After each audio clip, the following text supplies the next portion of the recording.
घर के अंदर भी थोड़ी लड़ाई चलती है, राजनीतिक लड़ाई। जैसे हमारे ही कुछ लोग उनका एजेंट बन करके काम करता है और हम लोगों के बीच में उनको भेजता है, कोई भैया, कोई चाचा, कोई काका के नाम पर, ना जाने तरह तरह के रिश्ता बना बनाकर। इन सब लोगों को हमें पहचानने का जरूरत है। इसलिए अब चूंकि हमें जाना भी है, पता नहीं वहां राजभवन में क्या षड्यंत्र रच रहा है। इन लोग अभी 4 महीना से 5 महीना से हमको सत्ता से बेदखल करने के लिए, मेरा गला रेतने के लिए आरी बना रहा है, लेकिन लोग को आर्य नहीं बन पा रहा। जो चीज से आगे बढ़ता है वही लोग का टूट जाता है, क्योंकि उनको पता है कि ये झारखंड का मिट्टी का एक नौजवान, इसको इतना आसानी से नहीं गिराया जा सकता है। और ये व्यापारी लगातार देश की संपत्तियां बेच रहे हैं। इस राज्य का खनिज संपदा को भी लूटने की तैयारी चल रही थी और उस लूट को रोकने का ये अंजाम है। ये लोगों ने हमारे पीछे विभिन्न एजेंसियां लगाकर हमें रोकने का प्रयास किया है। ये तो कानूनी कार्रवाई है। शरीर में एक भी खून बचेगा तो भी इनको हम लोग वापस यहां नहीं आने देंगे। इसलिए कानूनी कार्रवाई से हमारे आवाज नहीं रुकने वाले। सर काट दोगे, धड़ काट दोगे, बस शरीर में एक बूंद खून बचना चाहिए। बाकी तो ये खून कमाल दिखा देगा, भले ही 2 साल के बाद।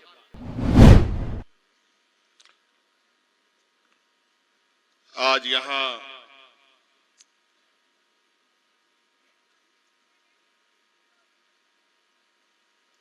गुमला लातेहार के इस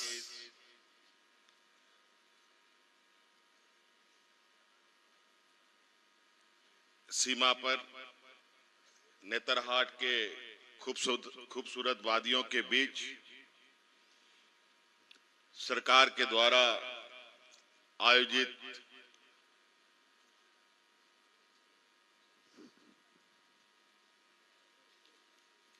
विकास मेले के इस कार्यक्रम में हमारे साथ उपस्थित माननीय विधायकगण, भूषण तिर्की जी, रामचंद्र सिंह जी, बैद्यनाथ राम जी, जिले के सभी पदाधिकारीगण और विशेषकर यहां आए गुमला के विभिन्न गांव से, पंचायत से, लातेहार के विभिन्न गांव पंचायत से, और विशेषकर यहां नेतरहाट के खूबसूरत वादियों से आप आए हुए हमारे ग्रामीणों, किसान भाइयों,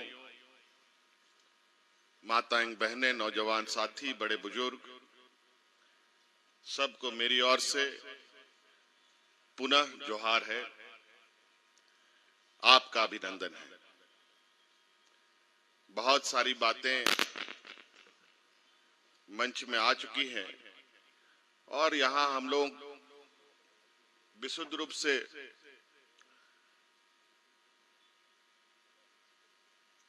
सरकार की गतिविधियां, सरकार की कार्यकलाप आप लोगों के बीच में चल रही है कि नहीं चल रही है, इन सब का भी थोड़ा सा अपनी नजरों से देखने का एक छोटा सा प्रयास था। आज करोड़ों रुपयों की परिसंपत्ति आप लोगों के बीच में वितरण की गई है। सांकेतिक रूप में कुछ लोगों को मंचों से दिया गया है, बाकी सब लोगों को इससे और भी जोड़ने की लक्ष्य है। आज विशेष रूप से यहां हमारे लगभग 30 वर्षों से संघर्षरत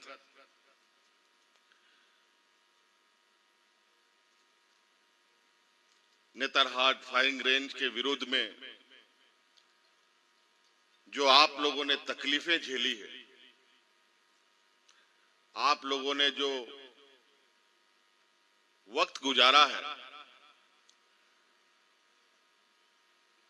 उस एहसास को और उस तकलीफ में हमारे आदरणीय गुरुजी भी, मेरे पिताजी ने भी अपना एक योगदान दिया था। और ये लड़ाई आप लोगों को भी नहीं पता था ये कब तक चलेगा। साल के 2 दिन जो मुझे मालूम है, यहां 22 और 23 मार्च को इस कार्यक्रम के विरुद्ध में लोग एकत्रित होते हैं।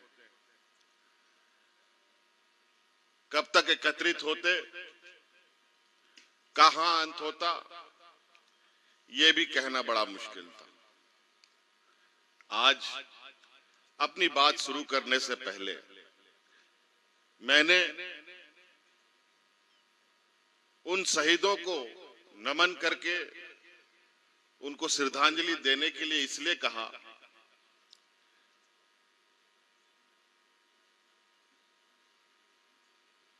क्योंकि ये श्रद्धांजलि के माध्यम से देश के विभिन्न हिस्सों में जो दमनकारी सरकारें होती हैं, जो ऐसी योजनाएं बनाती हैं जिससे गांव के गांव उजड़ जाएं, उन दमनकारी नीतियों के खिलाफ विरोध करने का आपका जज्बा जगे। चाहे वो हमारी सरकार हो, चाहे देश की किसी की सरकार, दमनकारी नीतियां नहीं चलेंगी। और आज यही वजह है, आप लोग देखते होंगे, एहसास करते होंगे, महसूस करते होंगे, जो विगत डबल इंजन की सरकार थी, 5 साल पूर्ण बहुमत की सरकार थी, कोई ऐसा 5 साल नहीं बीता जिस दिन कोई सड़कों पर आंदोलन नहीं कर रहा था। चाहे वो ग्रामीण हो, नागरिक हो, कोई शिक्षक हो, कर्मचारी हो, लाठी डंडा दुनिया भर का आंदोलन करते करते ना जाने कितने लोग, पारा शिक्षक लोग शहीद हो गया। आंगनबाड़ी सेविका, सहायिका अपना बाल बच्चा लेकर सड़कों पर रहता था। 5 साल हमको याद नहीं है कि कोई दिन बिना आंदोलन का 5 साल हम लोग का बीता था। पिछला बार हमको कोई दिन याद नहीं आता।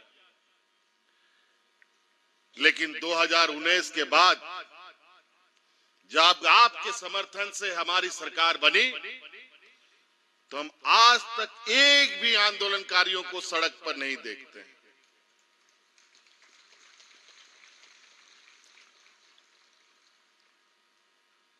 एक भी दिन नहीं, ना आंदोलन होता है, ना लाठी डंडा चलता है, और सबके चेहरे पर मुस्कान।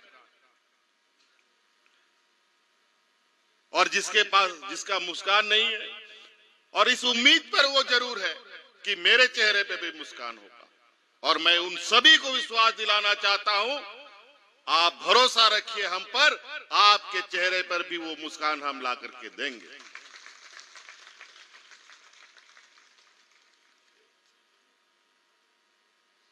हमारा ये राज जंगल, पहाड़, पठार, नदी, नाला, डोढ़ा, ऐसे ऐसे बनावट वाला जगह है। कई ऐसा जगह है जहां ना कभी सरकार की योजना जाती थी, ना सरकार की नजरें जाती थी, ना सरकार की आवाज जाती थी। बेचारा कोई पहाड़िया, कोई आदिवासी पड़ा हुआ है अपना जंगल में, अपने तरीके से भगवान भरोसे जी रहा है। ना राशन, ना पेंशन, ना पीने का पानी ढंग का, ना बिजली, ना सड़क, कुछ भी नहीं।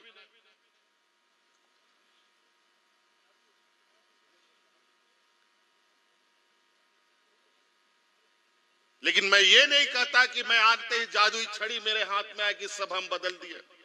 लेकिन आप एहसास किए होंगे, सरकार आपके द्वार के माध्यम से सभी पदाधिकारियों को आपके पंचायत में, आपके दरवाजे में लाके हमने खड़ा कर दिया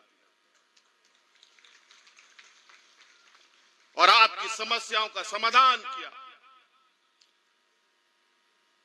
सरकार आपके द्वार के माध्यम से लगभग 35 लाख हमको शिकायत का आवेदन मिला था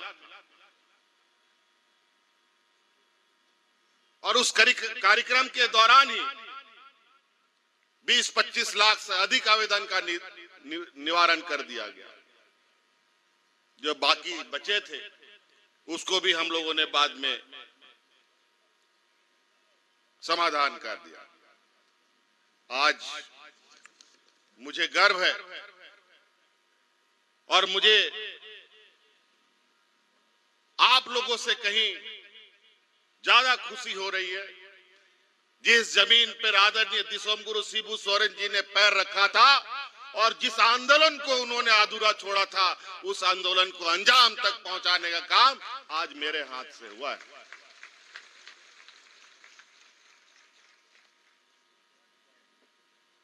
और ये प्रेरणा क्यों मिला, इसके पीछे भी हमारी बहुत बड़ी मेरे अंदर में चल रहे विचारों में था। जब 5 साल का वनवास हम लोग काट रहे थे विगत डबल इंजन में, उससे पहले भी यही लोग सरकार चला रहा था, लेकिन गिरता पड़ता रहता था। लेकिन 5 साल 20 साल का सबसे दर्दनाक दिन था।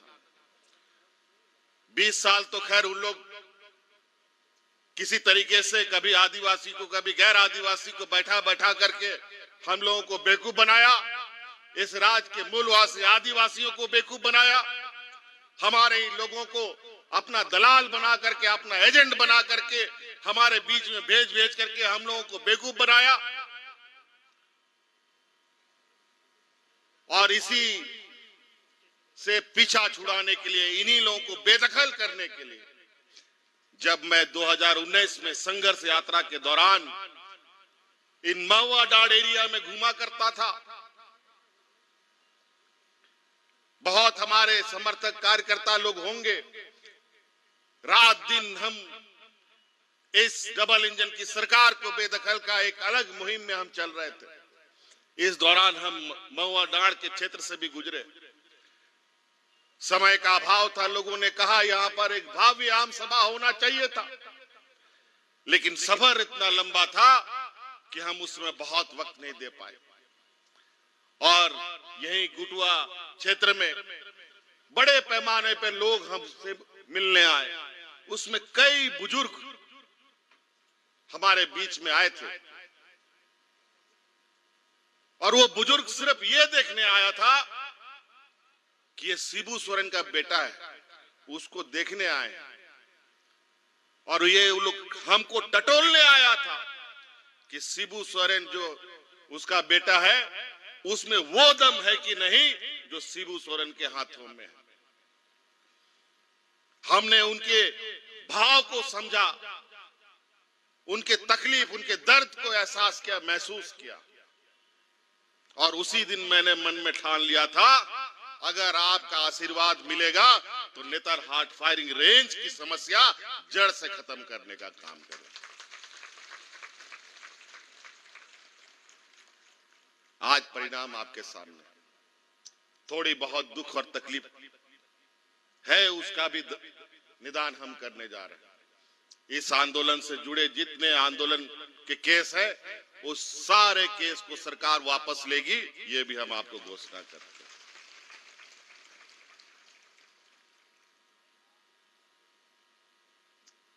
आज गरीबी इतनी बुरी हालत है। विगत सरकार ने ना जाने क्या कर दिया। यहाँ का अनाज खत्म, यहाँ का पैसा कौड़ी लूट के चौपट, पूरा खजाना खाली कर दिया। इस राज को खोखला कर दिया 4 के 20 वर्षों में इन नालायकों ने पूरे व्यापारी साथियों के साथ मिलकर सारी चीजें खत्म कर दी थी। अगर सही समय पर हम लोग सत्ता में नहीं आते, 30 वर्ष आपको ये फायरिंग रेंज को मुक्त कराने में लगा, इस राज को अलग कराने में 40-45 साल लग गया। अगर ये लोग और होते यहां पर, फिर पता नहीं हम लोग उन लोग को हटा पाते कि नहीं पाते, क्योंकि गुरुजी जैसा आंदोलनकारी हमारा कोई अगुवा नहीं था। लेकिन आप लोगों के आशीर्वाद से उस डबल इंजन को हम लोगों ने उखाड़ कर फेंका। और आज जिस तरीके से काम किया जा रहा है, इधर ये लोग मेरा सरकार गिराने में लगा है। कभी police, ED, income tax, Lokpal, CBI, जब राजनीतिक जन समर्थन ये लोग नहीं जुटा पाते हैं, तो आपने इन एजेंसियों को आदेश देकर हमारे पैरों पर बेड़ियां बांधना चाहते हैं। लेकिन हमें इसकी चिंता नहीं है। हमें कुर्सी भारतीय जनता पार्टी, हमारे विरोधियों ने नहीं दिया। हमें इस राज की कुर्सी यहां बैठे जनता ने दिया है।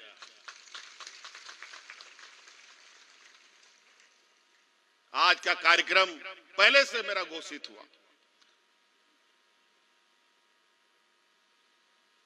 कि हम नेतरहाट फायरिंग रेंज जाएंगे।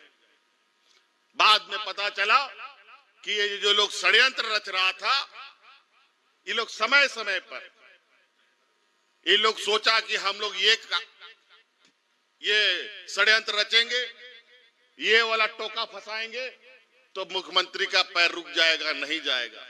तो हम बोले जो करना है कर लो, जो निर्धारित चीजें हैं और वो ग्रामीण से जुड़ा रहेगा, वहां हेमंत सोरेन का पैर कभी नहीं रुक सकता।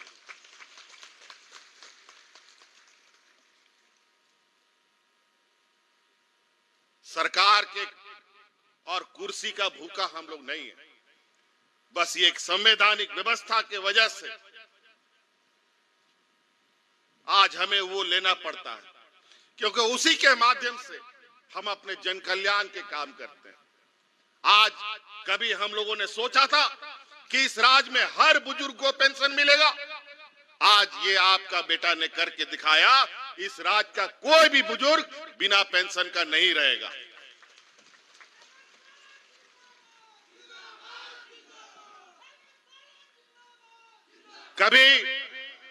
कभी आप लोगों ने सोचा कोई बूढ़ी महिला या कोई विधवा या एकल महिला को कभी पेंशन पूरा मिलेगा? आज आपका इस बेटा ने निर्णय लिया, कोई बूढ़ा बुजुर्ग, कोई विधवा महिला, कोई अकेला महिला बिना पेंशन का नहीं रहेगा। सबको पेंशन हम देने का काम। हम भारत सरकार से बोले कि हमारे राज्य में गरीबी बहुत है, हमको पेंशन और स्वीकृत करो, पैसा दो। कभी नहीं। ये व्यापारी की जमात जो देश में कब्जा किया है, ये लोग देने वाला लोग नहीं है, ये लोग लेने वाला लोग है, बता देते हैं। इसे संभल के रहिए। देश में पहला ये राज है जो सभी लोगों को पेंशन सर्वजन पेंशन के रूप में दे रहा है। कई ऐसी चीजें, नियुक्तियां रोज हो रही हैं, हमारे सरकारी कर्मचारियों का मनोबल दिन ब दिन बढ़ रहा है, सरकार पर उम्मीदें जग रही हैं।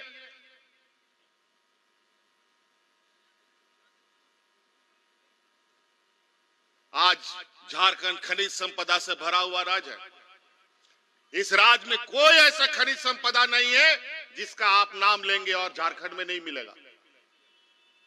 सब चीज मिलता है। लेकिन यहाँ का लोग को भूखा क्यों मरना पड़ता है, ये सबसे बड़ा चिंता का विषय बना।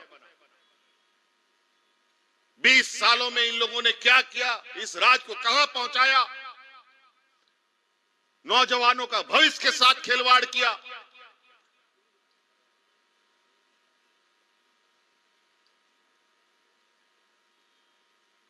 सब कुछ अस्त व्यस्त। वो इसलिए आज इस राज्य के अंदर आज ऐसे बाहरी ताकतों का एक गिरोह सक्रिय है, जिस गिरोह ने विगत 20 वर्षों से इस राज्य को तहस-नहस करने का संकल्प लिया था। 2019 में जब इसको उखाड़ के फेंका गया, ये षड्यंत्रकारी को आज ये बर्दाश्त नहीं हो रहा है कि अगर हम लोग यहाँ टिक गए तो इनका आने वाला समय इस राज्य में गुजर बसर करने का वक्त खत्म हो जाएगा। पहचानने का जरूरत है। आज इसीलिए आप लोगों के आशीर्वाद से आज हम गरीब बच्चों को पोशाक किताब दे पा रहे हैं। आज आप लोग के आशीर्वाद से गरीबों को 10 रुपया में धोती साड़ी लुंगी दे रहे हैं। आज आप लोग के आशीर्वाद से आज बूढ़ा बुजुर्ग को पेंशन दे रहे हैं। आप लोगों की इस ताकत के बदौलत आज किसानों का ऋण माफी किया जा रहा है। आज आप लोगों के आशीर्वाद के माध्यम से इस राज्य के हर कर्मचारियों को उसका हक अधिकार देने का कार्यक्रम लगातार बढ़ रहा है। बहुत दिन कल ही की बात है, यहाँ हमारा पुलिस लोग हमारे बीच में हमारी सुरक्षा में खड़ा है। हमको तो इनकी सुरक्षा का जरूरत नहीं है। जिसका रक्षा यहाँ का ग्रामीण, यहाँ का जनता करता हो, उसको किसी भी सुरक्षा की आवश्यकता नहीं पड़ती।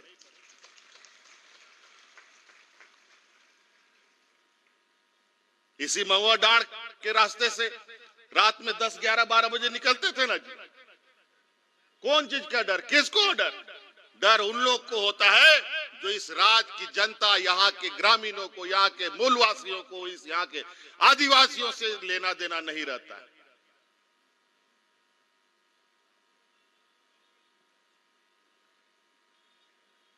बेचारा चुनाव के समय, चुनाव के पहले ये लोग भी बेचारा पिछले सरकार का लाठी डंडा खा करके हुलाड़ पड़ा हुआ था।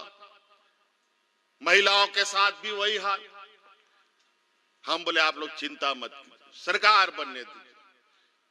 सरकार भी बना तो ऐसी समस्या की 2 साल कोरोना में ही हम लोग लथपथ रह गए। 2 साल का तो लोग हालत जानते हैं। घर में ताला लगा के रहना पड़ गया। और जब अभी थोड़ा काम करने के लिए निकले हैं तो वो शैतान लोग भी बिल से बाहर निकल करके हम लोग पर रोड़ा डालने का कोशिश कर रहा है। चिंता मत करो, यह आदिवासी का बच्चा है, कोई व्यापारी का बच्चा नहीं है।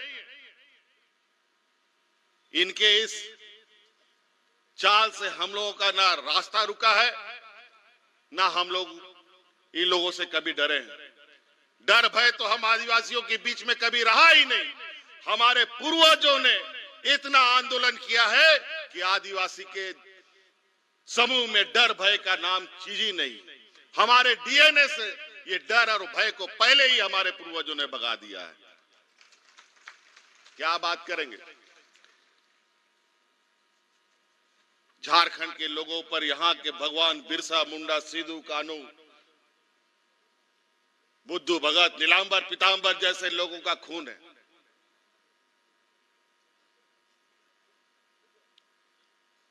अभी इन लोगों को तकलीफ है। 20 साल इन लोगों ने राज्य का हक अधिकार भी केंद्र सरकार से मांगने का काम नहीं किया। इतना खनिज संपदा निकलता है, भीख के नाम पर रॉयल्टी मिलता था।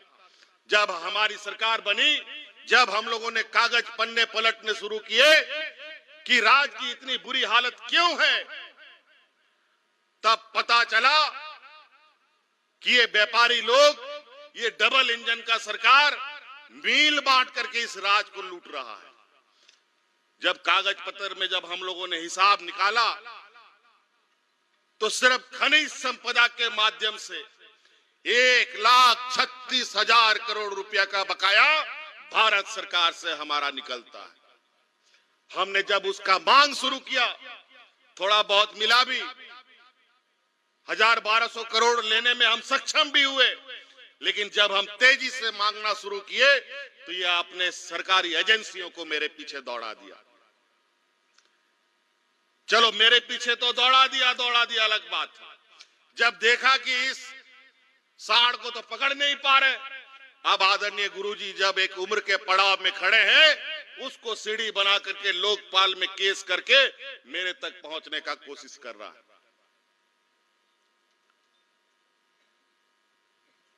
लेकिन चिंता मत कीजिए, जो संघर्ष का और जो इस राज्य के प्रति समर्पित का भाव आदरणीय गुरुजी में है, वही समर्पण भाव के साथ आज हम आप लोग के बीच में। हमारी ताकत आप है और आप की वजह से ही हम इतनी लंबी लड़ाई और मजबूती से लड़ाई लड़ते हैं। अभी कल परसों इस राज्य में आदिवासी दिवस 9 तारीख को हुआ था।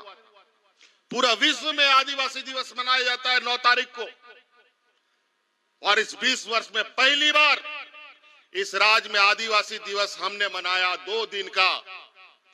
और पूरे राज्य के अलावा अगल बगल जहां असम, बंगाल, छत्तीसगढ़, उड़ीसा का आदिवासी समूह का लोग भी आया था और बहुत धूमधाम से हुआ। इतना बारिश, झमाझम बारिश, फिर भी ये कार्यक्रम में लोग आने से नहीं रुका। जब हम ये कार्यक्रम कर रहे थे, कार्यक्रम होने के बाद ये व्यापारियों ने बोला कि ये सरकारी पैसा का दुरुपयोग है। अरे वाह, आदिवासी राज्य में आदिवासी दिवस नहीं मनाया जाएगा? 20 वर्ष में तो कभी तुम लोग मनाया नहीं। और तो और देखिए, ये घोषित आदिवासी दिवस दुनिया का, और हमारा देश के प्रधानमंत्री और हमारे देश के आदिवासी राष्ट्रपति ने आदिवासियों को शुभकामना तक नहीं दिया। और वो देंगे भी नहीं, क्योंकि हमको ये आदिवासी नहीं बोलते। इनको आदिवासी बोलने से चिढ़ होता है। यहां के आदिवासी को ये वनवासी बोलते हैं। वनवासी का मतलब क्या होता है, ये वही लोग जानते हैं। ये उन्हीं का उपजाया हुआ व्यवस्था है वनवासी। हिंदू मुस्लिम के नाम पर, आदिवासी गैर आदिवासियों के नाम पर, आदिवासी क्रिश्चियन के नाम पर, दलित पिछड़ों के नाम पर सबको लड़वाओ, यही काम है। अब ये पहचानना होगा, इस तरीके के लोग अब हमारे बीच में नहीं रहना चाहिए, नहीं तो हम बढ़ जाएंगे। आज ये ताकत आप लोगों ने जुटाया और वो ताकत आपने हमें दिया, तो आज ये फायरिंग रेंज का 30 साल तो 95-96 से शुरू हो रहा है, लेकिन ये तो 64 से चला आ रहा था, 65 से यहां फायरिंग रेंज चल रहा था। उस समय इस राज्य में कोई बोलने वाला नहीं, आबादी भी कम, गिना चुना गांव, गिना चुना घर, जिसको जैसा मन किया राज को उपयोग किया। हमारे नई पीढ़ी बढ़ती गई, थोड़ा बहुत सोच उपजा, तो यह आंदोलन शुरू हुआ। उस समय से 30 साल, 65 में तो मेरा भी जन्म नहीं हुआ था। उस समय से यहां पर ये, और यहां के जो लोग 250-300 गांव को विस्थापित किया, क्या स्थिति था? सबको पत्थरों का गुफा में रहने के लिए मजबूर होना पड़ा, और विस्थापित के नाम पर 1 कमरा 2 कमरा का मकान, और वो भी ऐसा मकान कि आदमी रहेगा, कि आदमी के साथ उसका खटिया और सामान भी रहेगा। बहुत अजीबोगरीब स्थिति राज्य में चला, लेकिन इसका अब अंत समय आ गया है। अब इसलिए आप लोगों को राजनीतिक रूप से थोड़ा जागरूक रहना पड़ेगा। आज देश में व्यापारियों का कब्जा है और ये व्यापारी लगातार देश की संपत्तियां बेच रहे हैं। इस राज्य का खनिज संपदा को भी लूटने की तैयारी चल रही थी और उस लूट को रोकने का ये अंजाम है। ये लोगों ने हमारे पीछे विभिन्न एजेंसियां लगाकर हमें रोकने का प्रयास किया है। ये तो कानूनी कार्रवाई है। शरीर में एक भी खून बचेगा तो भी इनको हम लोग वापस यहां नहीं आने देंगे। इसलिए कानूनी कार्रवाई से हमारे आवाज नहीं रुकने वाले। सर काट दोगे, धड़ काट दोगे, बस शरीर में एक बूंद खून बचना चाहिए। बाकी तो ये खून कमाल दिखा देगा, भले ही 2 साल के बाद। तो साथी, बहुत बातें हैं। आंदोलन का तकलीफ को जितना हमने करीब से देखा है और जो एहसास आप लोगों ने किया है, आपकी भावनाओं को हमसे बेहतर इस राज्य में कोई नहीं समझ सकता। और यही खुशी बांटने के लिए और यही आपका घर मकान ऊंचा ऊंचा नहीं हो, बड़ा बड़ा बिल्डिंग नहीं हो। आज जिस तरीके से देश में लोगों का पैसा ही सब कुछ होता है, तो यहां का आदिवासियों का अपना जमीन ही सब कुछ होता है। यहां का जल जंगल जमीन ही हमारा जीने का आस्था है। कैसा लगता होगा जब अब जाहिर थान, चाहे सिंह बोंगा, चाहे मरंग बुरू, इन लोग को छोड़ के गांव जाना पड़ता है। कैसा लगता है? और इन सब जगह से गांव के गांव इन लोगों ने विस्थापित किया। और मुआवजे के नाम पर आज किसके पास वो मुआवजा बचा है? बड़ी षड्यंत्र तरीके से जो मैदानी क्षेत्र में रहने वाला लोग है, ये लोग कभी विस्थापित नहीं होता है। विस्थापित होता है इस देश का आदिवासी। हमेशा आप देखिएगा,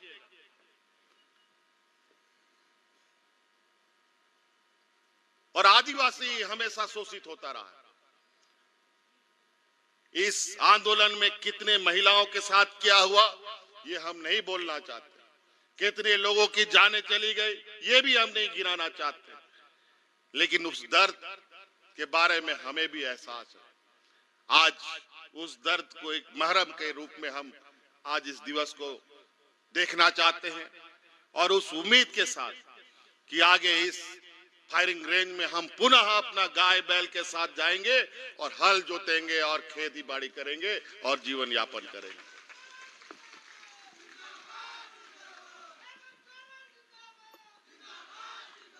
तभी हमको सुकून मिलेगा और हम आपको विश्वास दिलाए हम उनमें से नहीं हैं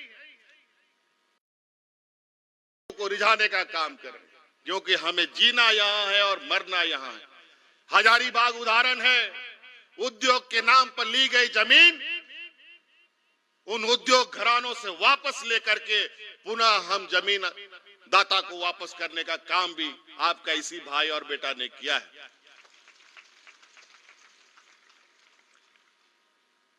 ऐसा नहीं है कि हम लोगों ने नहीं किया, ये तो शुरुआत।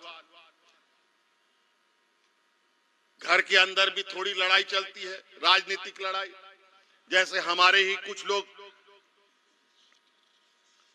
उनका एजेंट बन करके काम करता है और हम लोगों के बीच में उनको भेजता है। कोई भैया, कोई चाचा, कोई काका के नाम पर ना जाने तरह तरह के रिश्ता बना बनाकर इन सब लोगों को हमें पहचानने का जरूरत है। इसलिए अब चूंकि हमें जाना भी है, पता नहीं वहां राजभवन में क्या षड्यंत्र रच रहा है। इन लोग अभी 4 महीना से 5 महीना से हमको सत्ता से बेदखल करने के लिए मेरा गला रेतने के लिए आरी बना रहा है, लेकिन लोग आर्य नहीं बन पा रहा। जो चीज से आगे बढ़ता है वही लोग का टूट जाता है, क्योंकि उनको पता है कि ये झारखंड का मिट्टी का ये नौजवान, इसको इतना आसानी से नहीं गिराया जा सकता है। इसलिए आप सब लोग अपना विश्वसनीयता बहाल रखें, नहीं तो हम सब आदिवासी जंगल में रहने वाले लोग मजाक के पात्र बन जाएंगे। ये लोग बेवकूफ बना डालेगा हम लोगों को। और आपको यहाँ एक आध चीज और बता दूं, हम अभी नेतारहाट भी गए थे सहपरिवार। कई लोग गांव देहात का उठ के आता था हमसे मिलने के लिए। ये भूया मुंडा वाला जो विषय था, आपका सारा प्रक्रिया पूरा करके हमने भारत सरकार को भेज दिया। ये हम आपको बता देना चाहते हैं।